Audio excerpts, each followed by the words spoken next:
Je suis avec Dany en marge du salon Tokissim et il vient présenter ici en avant-première son livre d'or. Alors déjà, c'est un titre intrigant. Pourquoi ce titre? Bah, en fait, le livre d'or, c'est naturel parce qu'en fait, dès que j'ai commencé à faire de la cuisine, les chefs m'ont dit, il faut que tu te fasses un livre où tu notes toutes tes recettes, en fait.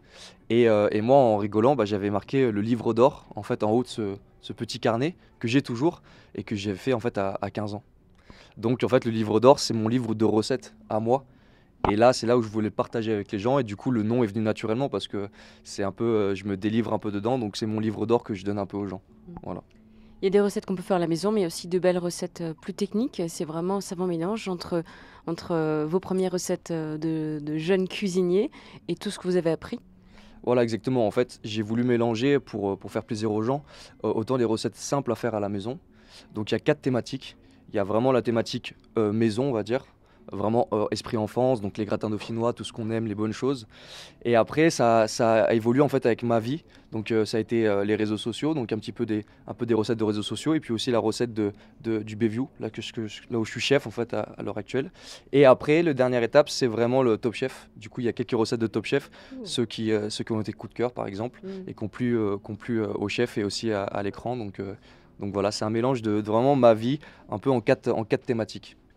Parmi les recettes un petit peu d'enfance ou avant vraiment que vous êtes le cuisinier professionnel, est-ce qu'il y a des recettes Madeleine de Proust ou vraiment coup de cœur ou qui ont une histoire personnelle? Ouais, il y a le moelleux au chocolat qui a été revisité un peu façon tarte soufflée. Il y a voilà le gratin dauphinois justement qui a été revisité en transparence avec une sauce champagne. C'est quoi, c'est une recette de grand-mère ou... C'est une recette ouais, en fait mon grand-père était cuisinier, donc j'ai hérité de ça. En fait toute la lignée de côté homme en fait était chef, Mhm. sauf mon père qui a sauté l'étape. Mais sinon tout le monde était chef et du coup je pense que j'ai un héritage, un beau Un héritage. ADN. Voilà, je l'ai dans le sang. Donc ouais, c'était la recette de mes parents cuisinent beaucoup aussi, mais mes grands-parents aussi, donc c'est vraiment côté famille quoi. Mhm. Un peu comme tout le monde. Et alors en fait, vous êtes chef chez Michel Roth, mais vous avez été également, vous avez fait votre premier stage au Ritz à Paris, donc il y a une histoire avec Michel Roth. Oui, oui, l'histoire elle a commencé à 15 ans en fait. Quand mes parents ils m'ont offert en fait un brunch au Ritz.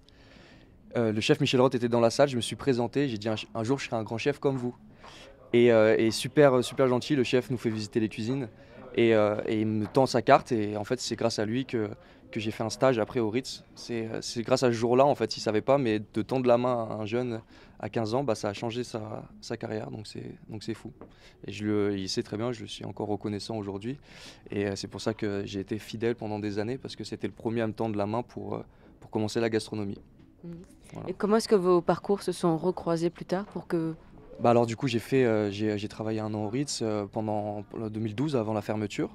Ensuite je suis parti chez Gagnère pour la fermeture du Ritz et quand il est parti à l'aventure suisse, et ben, il m'a recontacté pour proposer du coup de partir à l'aventure genevoise et j'ai dit oui et je suis parti du coup à l'aventure et je l'ai jamais lâché et maintenant je suis chef de ce restaurant-là. Mhm. Donc c'est assez fou l'évolution en quelques années. Mhm. Et dans le livre, il vous a écrit un mot, enfin deux Ouais. pages, et vous avez dit à la lecture de cette... C'est une préface? Ouais, C'est une non, préface. c'est vraiment en plein milieu du livre. Il a fait la surprise de me faire un beau discours. Et je voulais pas le lire avant la sortie, donc j'ai eu la découverte en même temps que les gens. Et c'est un super beau message, plein d'émotions. Et Et qu'est-ce qu'il dit? bah, il dit que je suis un peu comme son fils. Donc c'est super pour moi. Et j'ai beaucoup de respect pour le chef et c'est génial. Mhm. Voilà. Vous dites que vous avez voulu faire ce livre à 26 ans. C'est un petit peu jeune peut-être pour sortir un livre, mais en même temps, vous voulez expliquer votre parcours. Votre parcours sans doute atypique. Oui, atypique parce qu'à la base, je pensais pas finir cuisinier. C'était Finir, plus, ouais, voilà, finir. Bon, c'est pas fini encore, mais, ça mais commence. ça commence tout juste. Mais à la base, je suis passionné de musique et j'ai un groupe de rap en fait Mhm, qui a beaucoup marché et qui a fait des millions de vues. mhm. Donc on était plus parti sur l'esprit de finir star de la musique. Oui. C'est pas incompatible.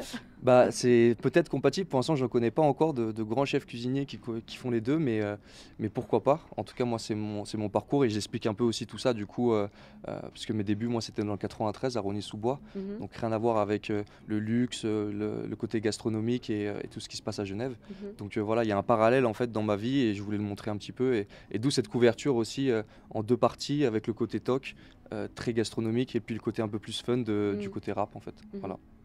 Vous diriez que vous avez grandi dans un quartier difficile?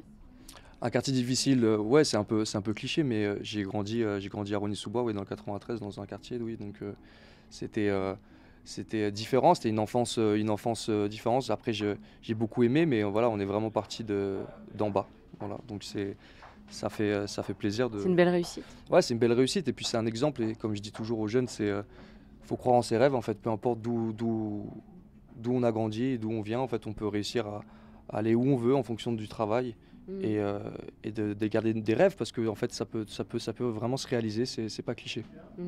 Petite parenthèse alors sur le groupe de rap, comment est-ce qu'il s'appelle et quel est votre rôle dans ce groupe et puis quand est-ce qu'il a été créé?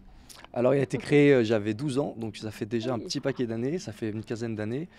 Et il s'appelle Les Frères Busy. En fait, c'est moi et mon frère. On a un groupe de rap qui mélange le côté reggaeton et le côté rap français. Donc c'est un mélange, ça s'appelle la trap latine. C'est du reggaeton, voilà. Donc c'est du rap ensoleillé. Voilà. D'où la coupe de cheveux? D'où la coupe de cheveux, exactement. Et puis normalement, les affaires un peu extravagantes, pleines de couleurs. Voilà. Oui, la mise en scène, la scénographie du livre est aussi très, très pop. Ouais, elle est très pop, mais elle mélange les deux en fait, vraiment. Il y a le côté univers, donc on a fait appel à Fifou, qui est un des plus grands photographes de France, qui fait toutes les couvertures pour les grands. Et du coup, bah, c'est super parce que tout de suite, il y a eu l'ADN côté pop, hip-hop, et l'ADN aussi gastronomique. J'ai voulu garder avec des photos très quali, des plats, etc. Donc on a fait un beau mélange des deux. On a fait un livre de chef accessible parce qu'il est que à 27 €. Donc c'est super. Pour combien de recettes? Pour plus de 40. C'est le même photographe qui a fait les photos de plats? Non, j'ai voulu prendre aussi du coup un autre photographe qui a fait du coup vraiment que de la gastronomie. Donc on a le mélange des deux entre les photos très lifestyle et les photos très gastronomie. Voilà, donc on a les deux domaines. On va revenir un petit peu sur Top Chef parce que Top Chef c'est vraiment un accélérateur pour vous. Un accélérateur, hein, vous seriez aussi arrivé sans doute sans, mais s'il y avait un temps fort à retenir? Le temps fort, ça a été... En fait, j'ai été éliminé très tôt au Top Chef, à la 2e semaine. Et en fait, il y a eu cette brigade cachée, donc ce concours parallèle qu'on a fait. Et c'était un temps fort parce qu'en fait, j'ai fait plus de 11 face à face et j'ai gagné les 11 à la suite. Et c'était assez fou parce que du coup, j'ai éliminé chaque candidat un par un. Et du coup, chaque semaine, tout le public s'est attaché à moi parce que du coup, chaque semaine, c'était vraiment le rendez-vous. Et c'était vraiment des combats de boxe. Et c'était super, donc c'était vraiment une remontada en fait. Voilà. Donc c'était assez fou. Et la relation avec le jury? Juste folle, moi je connaissais pas la chef Hélène Darroze et tous les autres chefs d'ailleurs, et j'ai eu vraiment un côté fusionnel avec la chef Darroze qui est très humaine, qui partage les mêmes codes que moi, que le chef Michel Roth, des gens très simples, accessibles, et ça j'adore. Un 4 mains est prévu? Un 4 mains est prévu, oui. Mais quand? Je peux l'annoncer d'ailleurs. Oui. Je peux l'annoncer. Allez. Avant-hier, on s'est dit le 25 novembre. Donc le 25 novembre, un 4 mains à la Villa Lacoste. À la Villa Lacoste. Ouais. D'accord. Donc ça va être super. Elle Je m'en le avait tease en parlé première. lors Je le de- tease, voilà. je le tease Ouais, en ouais. première. Je le tease en Elle en première. avait parlé qu'elle voulait le faire. Et après, je la réinvite de mon côté. On s'est dit au mois de mars à Genève. D'accord. Pour l'instant, on n'a pas la date. Voilà. Sur Tokissime, vous êtes invité, c'est la première fois que vous venez. Quel a été votre programme? Le programme a été, c'était un petit peu à l'instinct. J'ai du coup été jury pour quelques concours de boxe. Oui. J'ai aussi boxé du coup, où on prend un élément du public et on essaye de cuisiner. C'était sympa. Après, ça a été faire des photos un peu avec tout le monde, de partager avec les gens, de partager aussi avec les chefs. Présenter le livre. Présenter le livre. Première. En avant-première, ça c'était juste fou parce que du coup, ils ont sauté sur l'occasion, ils ont contacté Solar et ils ont pris le livre en avant-première, donc c'est super. Et il sort seulement le 2 novembre, donc là vraiment les gens ont pu le voir en premier, ceux qui étaient à Megève en tout cas. Donc c'est super, c'est cool. Avec une séance de dédicace cet après-midi. Ouais, une séance de dédicace exactement cet après-midi. Donc voilà. Qu'est-ce qu'on peut vous souhaiter pour 2024? Que ça continue comme ça, de garder le sourire et de continuer ce qu'on fait au quotidien. Voilà. On vous souhaite un bon succès, Dany. Merci beaucoup. Merci. Au top.